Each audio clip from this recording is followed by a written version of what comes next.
사랑하는 우리 성도 여러분, 하나님의 은혜와 또 오늘 말씀과 같이 하나님의 사랑이 저와 여러분의 삶 가운데 항상 충만하기를 간절히 바랍니다. 오늘 말씀을 통해서 하나님의 사랑이 얼마나 깊고 또 넓고 긴지를 또 깊은지를 우리가 아는 그런 귀한 은혜의 시간이 되기를 간절히 소원합니다. 자, 오늘 우리가 읽은 5절 말씀부터 우리 한번 볼 때 이런 말씀이 있습니다. 5절 후반에 보면 우리에게 주신 성령으로 말미암아 하나님의 사랑이 우리 마음에 부은 바 되니, 우리에게 주신 성령으로 말미암아 하나님의 사랑이 우리 마음에 부은 바 되니, 이렇게 말씀합니다. 여러분, 여러분의 마음 가운데, 우리의 마음 가운데 하나님의 사랑이 부은 바 되셨는가? 우리가 이 말씀을 대할 때 이 말씀을 어떻게 해석하느냐에 따라 우리가 이 하나님의 사랑을 절절히 느낄 수가 있고, 또한 반대로 그렇지 못할 수가 있습니다. 이 한 절의 말씀을 어떻게 해석하냐면, 보통 우리가 생각할 때 이렇게 생각합니다. 우리에게 주신 성령으로 말미암아 하나님의 사랑이 우리 마음에 부은 바 되니, 다시 말하면 우리 안에 있는 성령께서 우리 마음에 하나님의 사랑을 막 부어주신다라고 이렇게 우리가 해석을 합니다. 틀린 해석이 결코 아닙니다. 하나님의 사랑은 우리의 육감으로 느낄 수 있는 것이 아니라 하나님께서 우리에게 주신 성령께서 우리 마음에서 하나님의 사랑을 감동케 하시고 거하나님의 사랑을 생각나게 하셔서 그 사랑을 우리가 경험하고 체험하면서 그 사랑을 우리가 알게 되는 거예요. 그래서 방금 말한 이 해석이 결코 틀린 해석은 아닙니다.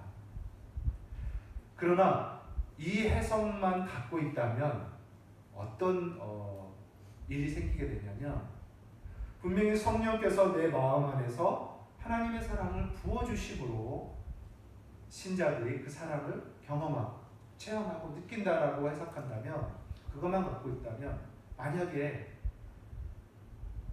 신자가 하나님의 사랑을 지금 못 느끼고 있다, 나는 하나님의 사랑을 체험하지 못하고 있다라고 한다면 그 이유가 어디에 있을까요? 그것은 성령이 지금 하나님의 사랑을 감동시켜 주시지 않고 하나님의 사랑을 내 마음에 막 부어주시지 않기 때문에 내가 지금 하나님의 사랑을 지금 체험하지도 못하고 감동하지도 못하고 있다라는 그런 생각을 낳게 됩니다. 그래서 내가 지금 하나님의 사랑을 모르는 것은 결국 누구 탓입니까? 성령 탓이 되는 이런 핑계를 낳게 된다는 겁니다. 참 우리 인간은 그래요. 그렇게 사고가 그렇게 뻗칩니다. 그래서 아까 말한 그 해석 하나만 갖고 있다면 이런 위험을 낳을 수가 있어요. 그래서 우리는 이 해석과 함께 어떤 해석을 굳게 붙잡아야 되냐면, 이 성령이 내 안에 내주하신 그 자체가 하나님의 사랑이 부어지심이다라는 사실을 먼저 우리가 알아야 된다는 거예요. 죄인인 우리 마음 가운데 하나님의 영인 성령이 우리 안에 내주하시는 것, 우리 안에 오신 그 자체가 하나님의 사랑이 부어지심이라는 겁니다. 그리고 그렇게 하나님의 사랑으로 부어진 그 성령의 내주하심이 나에게 감동하심으로 더욱더 생각나게 하시고 더욱더 그것을 체험케 하시는 거라는 거죠. 그러므로 우리는 이 해석을 굳게 붙잡아야 된다는 겁니다. 왜 성령의 내주하심 그 자체가 이미 하나님의 사랑에 충만히 부어지심이냐면, 여러분, 성령은 무엇입니까? 성령은 죽은 자를 영원히 살리는 생명을 주시는 생명의 영입니다. 그리고 마귀의 자식이 하나님의 자녀가 되는 성령은 하나님 자녀의 영입니다. 또 성령은 장차 우리 죽을 몸이 다시 부활할 부활의 보증입니다. 그리고 저 영원한 천국에 가서 하나님 나라를 기업으로 얻을 기업의 보증금과 같은 거예요. 약속이라는 것입니다. 여러분, 성령이 우리 신자들, 우리 죄인들에게 성령이 내주하시는 것 자체가 결국 무엇이냐면 성부 하나님께서 그리고 성자 예수 그리스도께서 이루어 놓으신 구속, 그 십자가의 구속의 결과로 신자들에게 주어지는 최고의 복락입니다. 그것이 바로 성령의 오심입니다. 그렇기 때문에 창세전부터 하나님께서 그리스도 예수와 함께 우리를 사랑하신 그 사랑의 절정이라 할 수 있는, 또는 그 사랑의 결과라고 할 수 있는 것이 무엇이냐면 바로 성령께서 우리 인간의 안에 내주하신 것. 그게 사랑의 절정이라는 것. 하나님의 구속의 절정이라는 것입니다. 그러므로 우리 인간의 성령에 내주하신 그 자체가 이미 하나님의 사랑에 충만한 부어지심이라는 우리는 잊어서는 안 됩니다. 이 사실을 굳게 믿고 난 후에 아까 첫 번째 그 해석으로 나아가는 거예요. 만약에 첫 번째 방금 말씀하신 이 자체가 사랑이심이라는 이 말씀을 우리가 믿지 못하고 있다면 우리 신앙생활 하면서 여전히 이런 갈등 가운데 살 수밖에 없어요. 하나님의 사랑에 대한 불확신, 느껴지지 않음에 대한 고통, 성령이 지금 내 안에서 하나님의 사랑을 불러일으켜 주지 않는구나 라는 핑계, 이런 신앙생활의 형태를 갖게 된다는 겁니다. 결코 그렇지 않아요. 이미 하나님의 사랑에 부어지시는 성령이 내 안에 오신 것, 이미 충만히 성취된 것입니다. 이 사실을 여러분 기뻐하십시오. 저와 여러분 안에 성령이 내주하게 되신, 성령이 나에게 오심을 여러분 크게 기뻐하십시오. 이것이 하나님의 사랑의 절정이고 결과입니다. 혹 이런 고민이 있을 수가 있어요. 그렇군요. 근데 갑자기 이런 고민이 듭니다. 목사님, 내가 성령을 받았나요? 나는 성령을 받았을까요? 내 안에 성령이 지금 계실까요? 또 이런 고민이 생길 수가 있습니다. 이 기쁜 소식이 되는 성령이 오신 이 기쁜 소식을 나는 받았을까요? 고린도전서 12장 3절에 성경은 이렇게 말씀합니다. 성령으로 말미암지 않고는 예수를 주라 시인할 수 없나니. 무슨 말입니까? 성령이 아니고서는 예수님을 주님이라고 고백할 수 없다는 것입니다. 곧 성령이 아니고서는 예수를 믿는 믿음을 가질 수 없다는 것. 여러분, 이 믿음에 대해서 우리가 저번에도 이야기했지만 믿음이 미약한 것과 믿음이 없는 것과는 다른 것입니다. 예수님도 제자들에게 믿음이 부족한 자들아 이렇게 말씀하셨어요. 심지어는 겨자씨만한 믿음만 있어도 라고까지 말씀하셨어요. 그래서 우리가 믿음이 부족한 것과 믿음이 없는 것과는 분명한 차이가 있습니다. 우리가 비록 미약하지만 믿음이 있다면 그는 하나님의 선물을 받은 것입니다. 그러므로 우리가 우리의 입술로 예수님은 주님이시다라고 고백하고 인정하고 있다면 이미 그것은 우리 안에 성령이 계신 것입니다. 또한 이렇게 표현합니다. 성령을 받은 자가 예수를 저주할 수 없나니 이렇게 말해요. 우리 마음에 예수를 저주하고 싶은 마음이 있으십니까? 예수에 대한 폄하와 예수에 대한 그 모욕스러운 마음, 그 미운 마음, 대적하고자 하는 마음이 있으십니까? 없잖아요. 성령이 있는 자는 예수를 저주할 수가 없느니라 하고 동일한 구절에 나오는 거죠. 그러므로 우리가 예수님을 믿고 있다라고 고백한다면, 미약하나마 그런 믿음이 분명하고 있다면 여러분 기뻐하십시오. 내 안에 성령이 계심이 확실한 것입니다. 또한 성령이 내 안에 계신다면 하나님의 사랑의 부어지심에 대해서 의심하지 마십시오. 하나님께서 나를 향한 사랑의 온전함이 내 안에 이미 부어졌다는 것입니다. 여러분 이 사실로 크게 기뻐하고 즐거워하시기 바랍니다. 그러므로 오늘 우리 5절에 우리에게 주신 성령으로 말미암아 하나님의 사랑이 우리 마음에 부은 바 되었으니, 앞절 뭐라고 말합니까? 소망이 부끄럽지 않다. 하나님을 만날 그 소망이 조금 더 부끄럽지 않다. 이렇게 고백하는 것입니다. 여러분 찬송가에 이 기쁜 소식을 온 세상 전하세 하면서 뭡니까? 성령이 오셨네, 성령이 오셨네, 내 주에 보내신 성령이 오셨네. 이게 기쁜 소식이에요.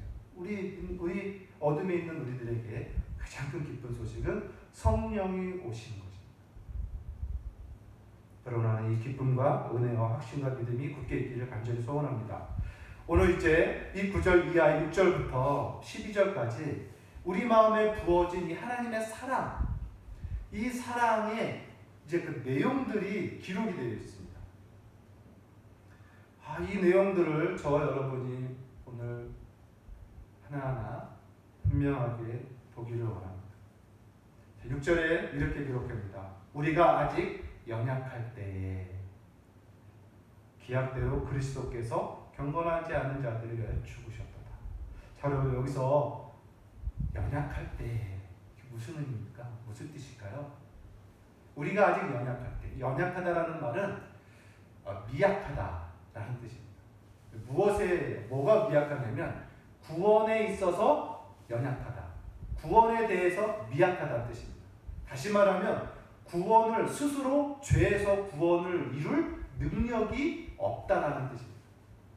우리 인간에게 그런 능력이 없어요.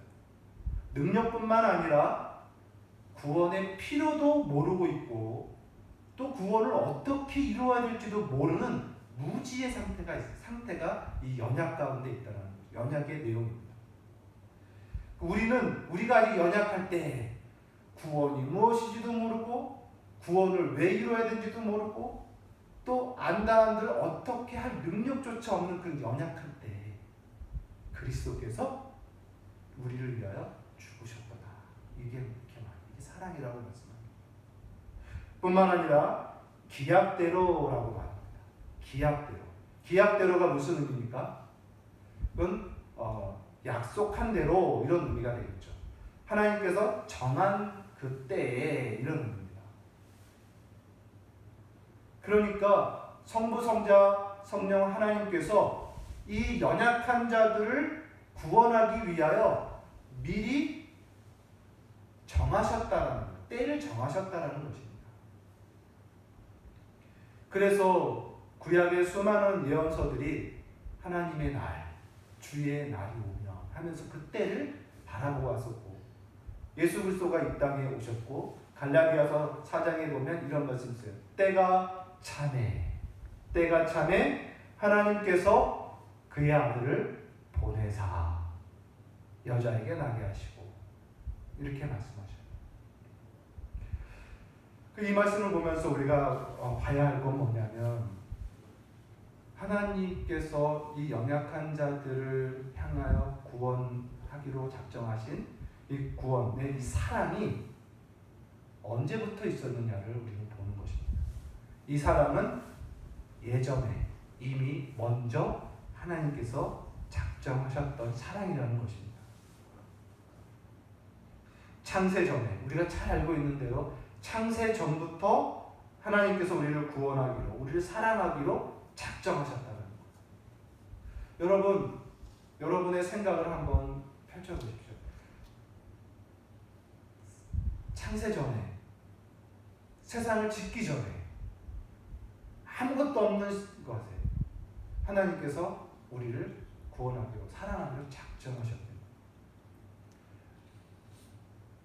심지어 시편 말씀에 보면 내가 태중에 엄마의 뱃속에 생기기도 전에,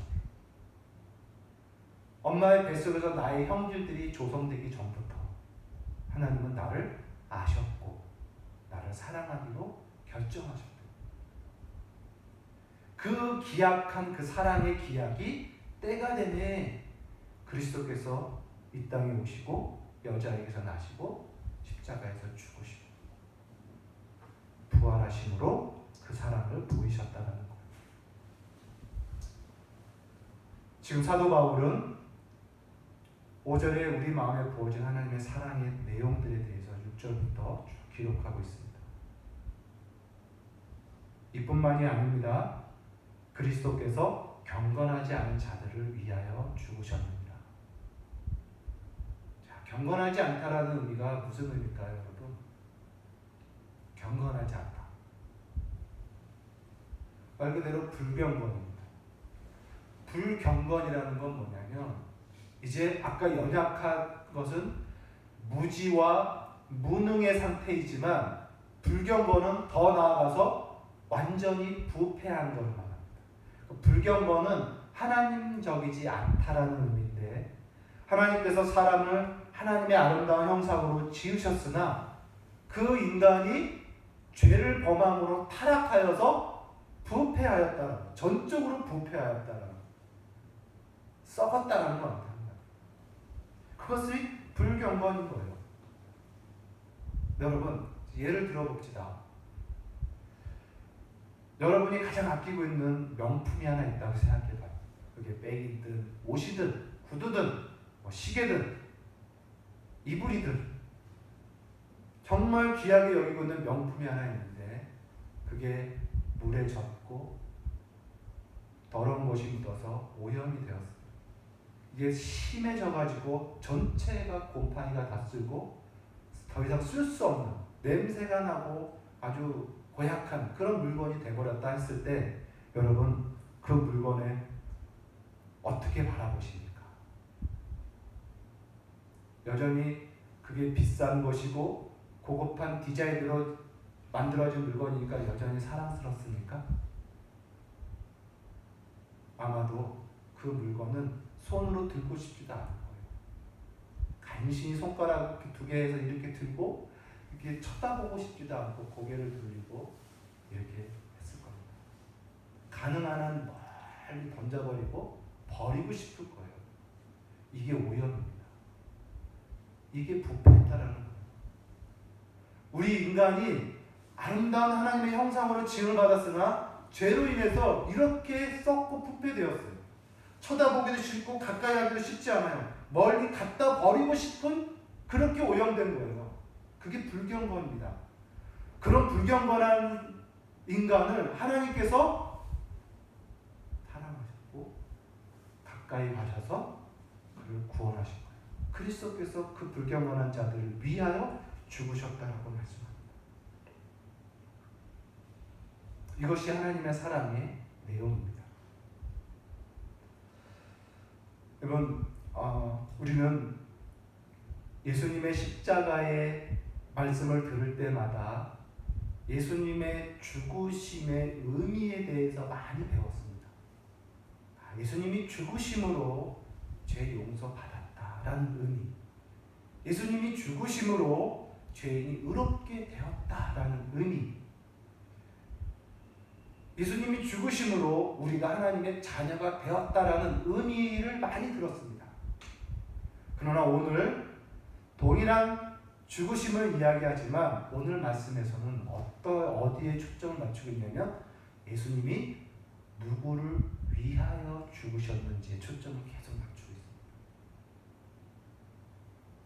예수님의 죽으심이 누구를 위하여, 어떤 자를 위하여 죽으셨는지를 계속 말씀합니다. 이것이 하나님의 사랑에 대한 사랑을 보다 더 분명하게 깨닫게 하는 사도 바울의 성경의 기록입니다. 누구를 위하여? 하나님은 누구를 위하여 죽으셨는가?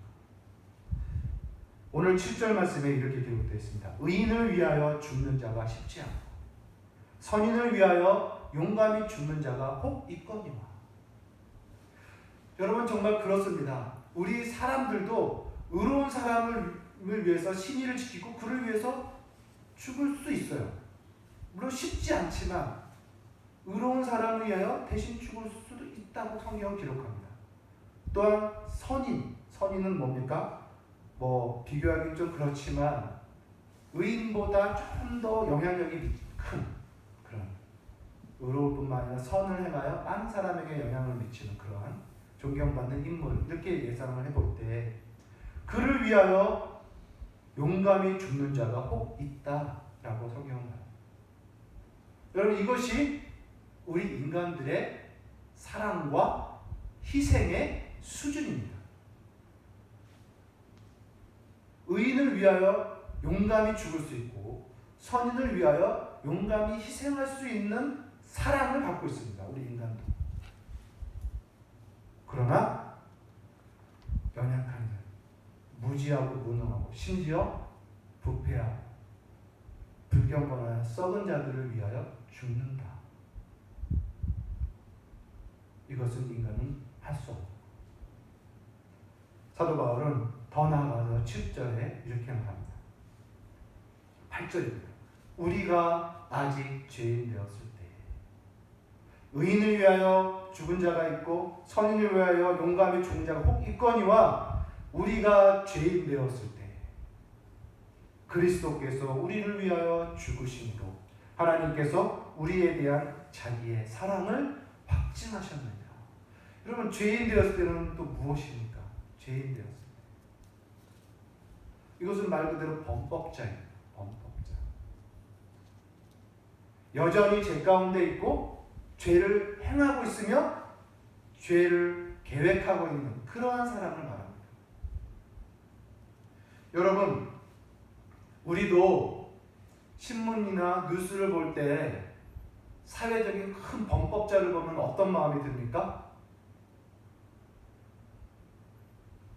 분노가 생깁니다. 그를 향하여. 그럼 그를 향하여 미움이 생기고 아주 혐오감이 생깁니다. 용서하고 싶은 마음이 아니죠. 이런 분노가 생기는 겁니다. 그런데 하나님께서는 그 죄를 지은 범죄자를 향한 그 진노, 그 미움, 분노를 주님은 그 분노를 유발하는 그 죄인을 사랑하시고 그를 위하여 그 죄인을 위하여 그리스도께서 십자가에서 죽으셨다는 겁니다. 그를 위하여 사랑하는 독자를 대신 십자가에서 죽이시는 그 사랑을 하나님께서 보이셨다는 것입니다. 그래서 9절에 보면 뭐라고 나옵니까? 그러면 이제 우리가 그의 피로 말미암아 의롭다 하심을 받았으니 더욱 그로 말미암아 진노하심에서 구원을 받는 것이죠. 무슨 말입니까? 그 죄인을 향한 진노를 사랑하는 독자 예수 그리스도 아들에게 다 쏟으시고 그 죄의 범죄자를 향한 하나님의 진노에서 그 범죄자를 구원하신 것. 이것이 하나님의 사랑입니다. 사도 바울의 마지막 논증으로 기록된 말씀을 봅니다. 10절입니다. 곧 우리가 원수 되었을 때 그의 아들의 죽으심으로 말미암아 하나님과 화목하게 되셨은즉 화목하게 된 자로서는 더욱 그의 사랑하심으로 말미암아 구원을 받을 것입니다. 이제 사도 바울은 우리가 또한 원수 되었을 때라고 하죠. 여러분 이 원수 어떤 자입니까? 원수. 아까 말했지만 이게 범법자를 하면서 죄인들, 죄를 범하고 있는 범법자들을 한번 생각해봐요. 나에게 직접 악을 행하지도 않고 나에게 직접 죄를 범하지 않았지만 사회적으로 타인들에게 죄를 범하고 있는 범법자를 봐도 우리는 분노가 일어나고 그를 향한 미움이 일어나는데 만약에 그 범법자가 나에게 직접 악을 행하고 나에게 해를 주고 나를 상하게 하고 나에게 죄를 범했다면 여러분 우리는 어떤 마음이 듭니까? 분노와 미움을 넘어 그를 진멸하고 싶은 거예요. 그를 복수하고 싶은 마음이 듭니다. 그에게. 그를 멸망시키고 싶은 마음이 드는 거예요. 이게 원수입니다. 근데 하나님과 우리 사이가 원수였대요.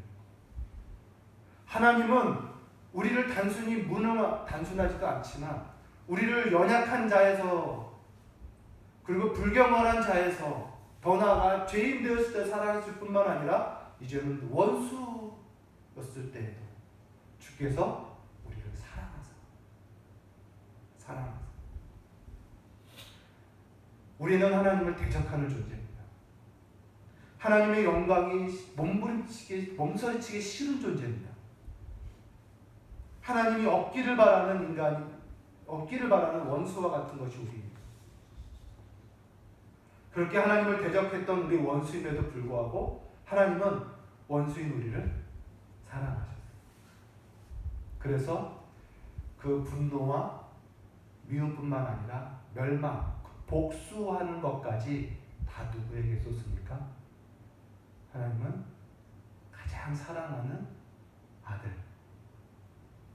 독자 예수, 성자 하나님께 다 쏟으시는 분노와 복수와 심판, 진노를 다 쏟으십니다. 그것이 바로 화목제물입니다. 하나님은 이렇게 하나님과 원수인 우리를 위하여 자기 아들을 화목제물로 삼으십니다. 그리고 그 아들에게 모든 걸 다 쏟으십니다. 원수인 우리와 화목합니다. 사랑하는 성도 여러분, 이 사랑 얼마나 높고 큽니까? 우리가 다 우리의 이성으로 이해하기 어려울 만큼 정말 큰 사랑입니다. 심지어 하나님은 이 원수를 사랑하고 그와 함께 화평하게 지내며 그와 함께 즐거워한다라고 말합니다. 11절 볼까요? 그뿐 아니라 이로 이제 우리로 화목하게 하게 하신 우리 주 예수 그리스도로 말미암아 하나님 안에서 또한 즐거워하느니라. 이게 무슨 말씀이냐면 이제 하나님은 원수인 우리들을 용서하고 사랑했다라고 분명히 말씀하는데 이제 원수인 우리와 눈을 맞추며 같이 웃으며 같이 서로를 즐거워하는 그런 상태로 관계하신다는 거예요. 여러분 한번 여쭤볼게요. 여러분 혹 여러분의 주변에 원수가 있는지는 모르겠지만 그 원수와 화해를 했다고 합시다. 그러고 나서 바로 손을 잡고 서로 웃음을 눈을 바라보며 즐거워하는 것까지 나갑니까? 어색하잖아요. 눈빛 못 쳐다보잖아요. 화평에 입맞춤을 할 수 있을까요? 그런 사람과. 근데 오늘 하나님은 어떻게 합니까? 그 원수와 함께 즐거워합니다. 즐거워.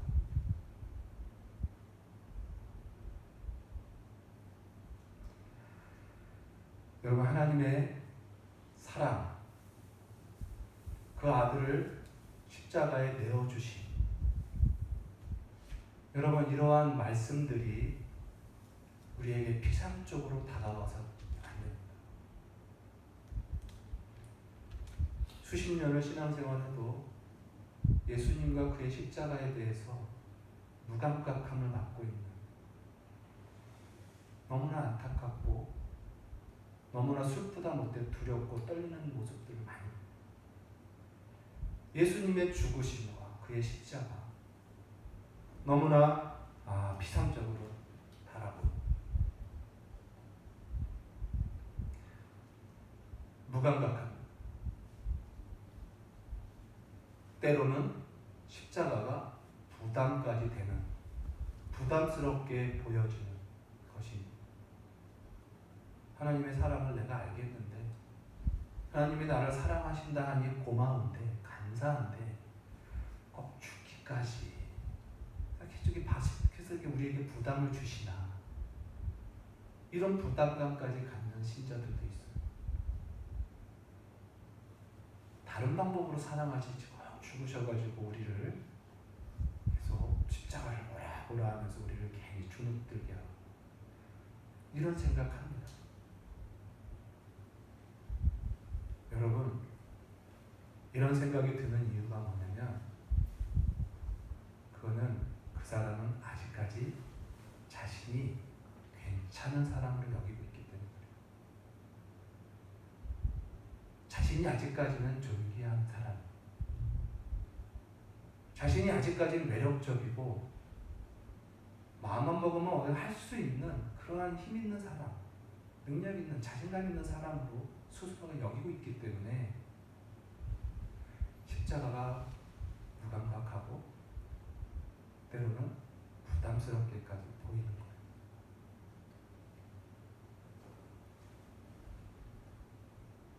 여러분, 우리는 결코 그러한 존재가 아닙니다. 우리는 우리가 어떤 존재인지를 분명히 알아요. 우리는 결코 존귀하지 않습니다.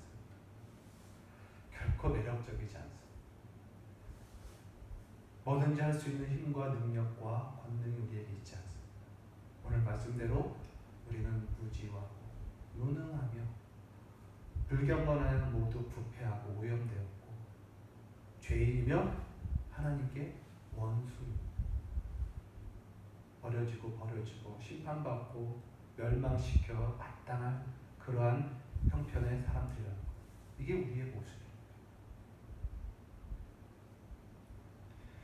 이 모습을 우리가 알아야 되는 거예요. 그럴 때 하나님의 사랑이 분명하게 우리에게 와 닿는 것입니다. 그래서 예수님께서도 말씀하셨잖아요. 많이 용서받는 자가 많이 사랑하느니라. 적게 용서받는 자는 적게 사랑합니다.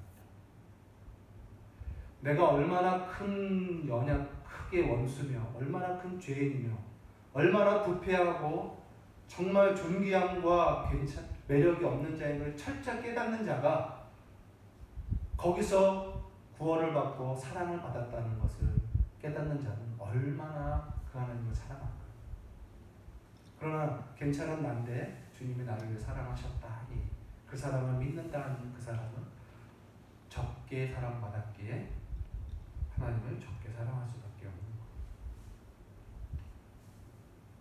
사랑하는 성도 여러분, 우리 인간만 인격적인 존재가 아닙니다. 우리는 우리 인간인 내 안에 일어나는 모든 지정의와 감정, 이것에 상당히 주목하고 내 인격적인 부분에 대해서 상당히 아름답게 여기면서 이것에 손상받는 것에 괴로워하고 이것에 대해서 분노하고 이것을 지키기로 하려고 전전긍긍하고 있으면서도, 여러분, 나를 지으신 분이 누굽니까? 하나님이에요. 나보다 더 인격적이신 분이 하나님이십니다. 아픔이 무엇이며, 슬픔이 무엇이며, 고통이 무엇이며, 희생이 무엇이며, 손해가 무엇인지 다 아시는 분이에요. 우리보다 훨씬 더 잘 아시는 분입니다. 근데 그렇게 인격적이신 그분이 자신을 그렇게 대적하고 있는 원수를 사랑하셔서, 그것도 독자 사랑 하나밖에 없는 아들을 화목제물로 내어주시기까지 하시는 그 하나님의 인격적인과 그의 사랑을 여러분이 한번 생각해 보십시오.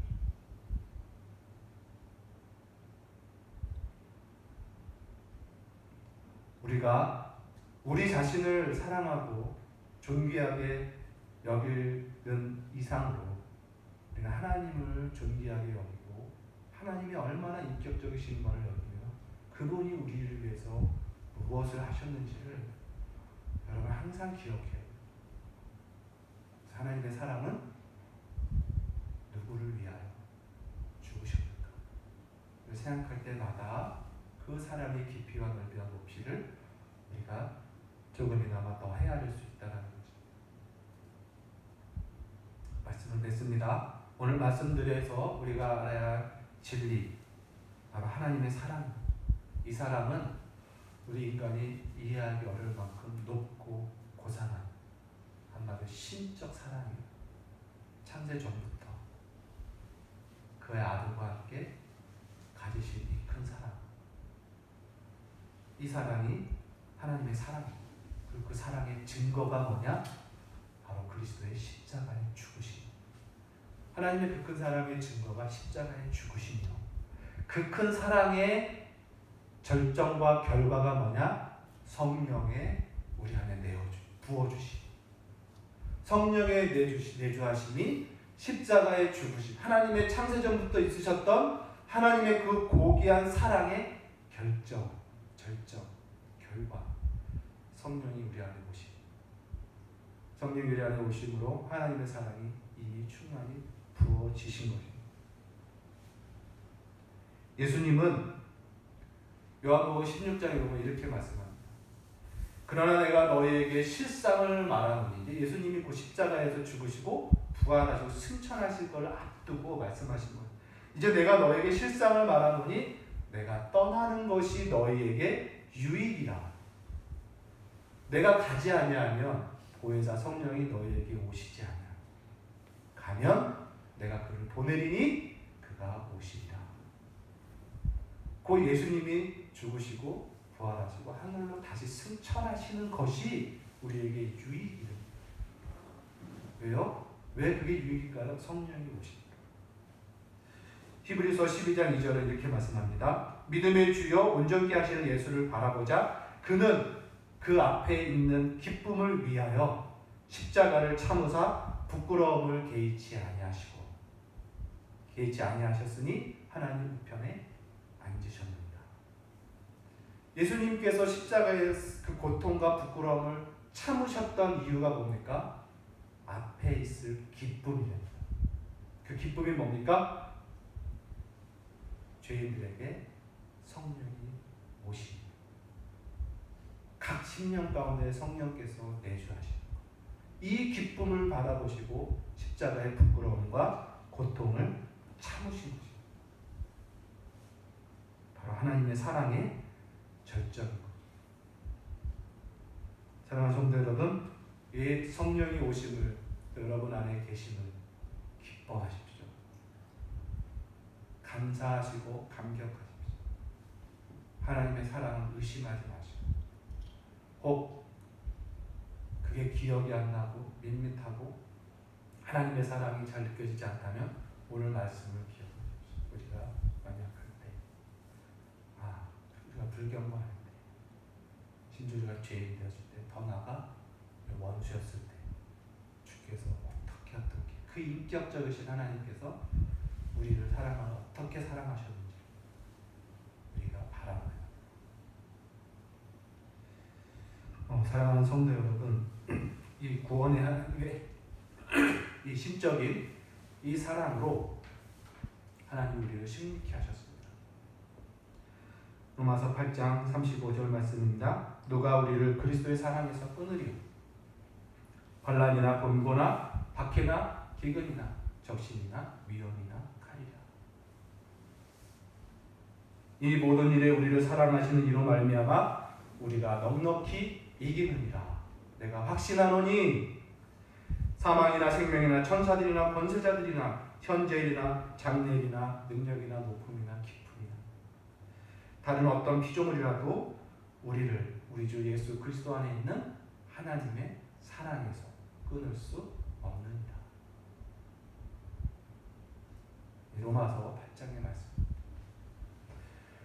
여러분, 오늘 하나님의 말씀이 통해서 이제 더 이상 하나님의 사랑을 의심하거나 또 하나님의 사랑에 대해서 부담하거나 피상적으로 심지어는 부담적으로 느끼는 그런 어려움에서 벗어나고 더 분명하고 확실 가운데 기쁨으로 주의 사랑을 즐거워하며 기뻐하며 감사하고 찬송하는 그런 귀한 성도 되시기 바랍니다. 범사에 이 사랑으로 이기고 승리하는 귀한 성도 되시기를 주의 이름으로 소원합니다. 기도하겠습니다.